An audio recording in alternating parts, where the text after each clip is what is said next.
Hello दोस्तों, आज हम स्टार्टअप के बारे में बात करेंगे पंकज गोयल की बुक बिफोर यू स्टार्टअप से। Who is an entrepreneur. एक एंटरप्रेन्योर वो इंसान होता है जो अपनी फैमिली, फ्रेंड्स, टाइम, पैसा सब कुछ सेक्रीफाइस कर रहा होता है जस्ट अपने एक ड्रीम को पूरा करने के लिए। फिर भी अनफॉर्चुनेटली 70 to 90% स्टार्टअप स्टार्टिंग के कुछ ही ईयर्स में बंद हो जाते हैं। ऐसा इसलिए होता है क्योंकि आपका बिजनेस आपकी काबिलियत के साथ साथ एक्सटर्नल फैक्टर्स पर भी डिपेंड करता है। तो चलिए जानते हैं ऐसे कुछ फैक्टर्स जो एंटरप्रेन्योरशिप को इतना रिस्की बनाते हैं। फर्स्ट है your product is problem. Second है your competition kills you. Third है the legal system kills you. Fourth है after some time you run out of cash. Fifth है your team is weak. तो author बताते हैं कि entrepreneurship में risk को पूरी तरीके से तो खत्म नहीं किया जा सकता है, लेकिन फिर भी बेटर प्रिपरेशन के साथ उसे कम जरूर किया जा सकता है। So let's get started. First आता है find out your why. Why is the why important? Because your why will keep you motivate in your hard time. Let's suppose आप एक एबीसी कंपनी के फाउंडर हैं और आपने और आपकी टीम ने XYZ नाम का एक प्रोडक्ट डेवलप किया। आप और आपकी टीम उस प्रोडक्ट को लेकर बहुत एक्साइटेड है, लेकिन लॉन्चिंग के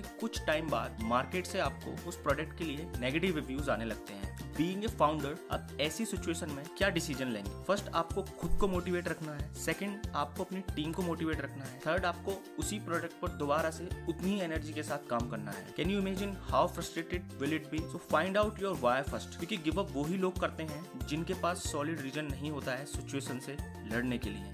नेक्स्ट पॉइंट है your why will help you to take difficult decision. Let's suppose आप अपने ड्रीम प्रोजेक्ट पर वर्क कर रहे हैं, सडनली आपकी कंपनी के इन्वेस्टर्स उस प्रोडक्ट में इंटरेस्ट नहीं दिखाते हैं और उस प्रोडक्ट की फंक्शनलिटी को चेंज करने के लिए आपसे बोलते हैं। तो बीइंग ए फाउंडर आप क्या डिसीजन लेंगे? अगर आप इन्वेस्टर की नहीं मानेंगे तो माइट भी हो सकता है कि आपकी कंपनी बंद हो जाए। अगर आप अपने आप की नहीं मानेंगे तो आप अपने ड्रीम और गोल से आप सेक्रीफाइस करेंगे। तो please let me know in comments कि आप ऐसी सिचुएशन में क्या डिसीजन लेंगे। तो चलिए जानते हैं ऐसे मोस्ट रीजंस जो बिजनेस के लिए कॉमन वाई है। First, I hate my job and boss. Second, I want to create impact and solve a real problem. I want to great autonomy and control. I want money and recognition. So first, find out your solid reason. अगर आपके पास solid reason नहीं होगा, at the last you will give up, because entrepreneurship is just like a marathon, long and painful. तो find out your why, put yourself in a different condition. I will give you example.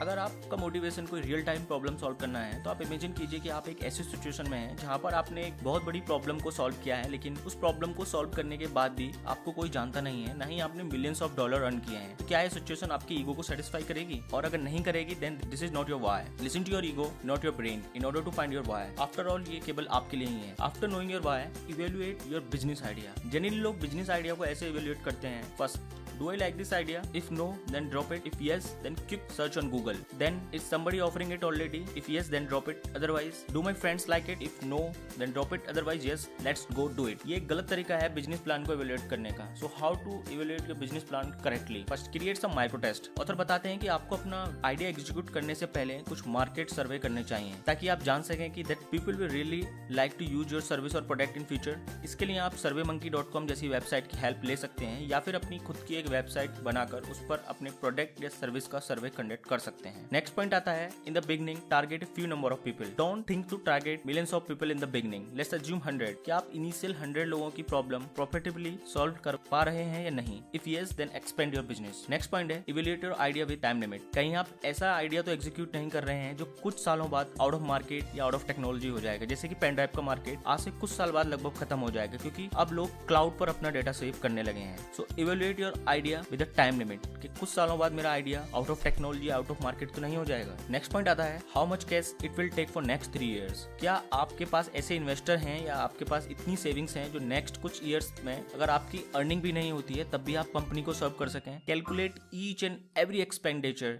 Including salary, rent, advertisement, etc. कि mostly startup इसलिए close होते हैं क्योंकि उनके पास enough cash नहीं होता है या इनफ इन्वेस्टमेंट नहीं होता है कंपनी को सर्व करने के लिए। फोर्थ आता है does this idea fits with your why. क्या आपका ये बिजनेस आइडिया आपके पर्सनल गोल को अचीव करने में आपकी मदद कर पाएगा? If yes, then just do it. Third point आता है good team is very important. So don't start your business with the person because he is your best friend. Find out कि आप और आपकी टीम के गोल और विजन कंपनी को लेके एक है या नहीं। ऐसा ना हो कि आपके पार्टनर के गोल पैसा कमाना हो और आपका गोल प्रॉब्लम सॉल्व करना हो। डिफरेंट गोल बाद में कॉन्फ्लिक्ट्स में बदल जाएंगे and it is not good sign for your company. Do some R&D on your team before involving them into your business idea. So इस वीडियो के लिए गाइस इतना ही। Thank you for watching.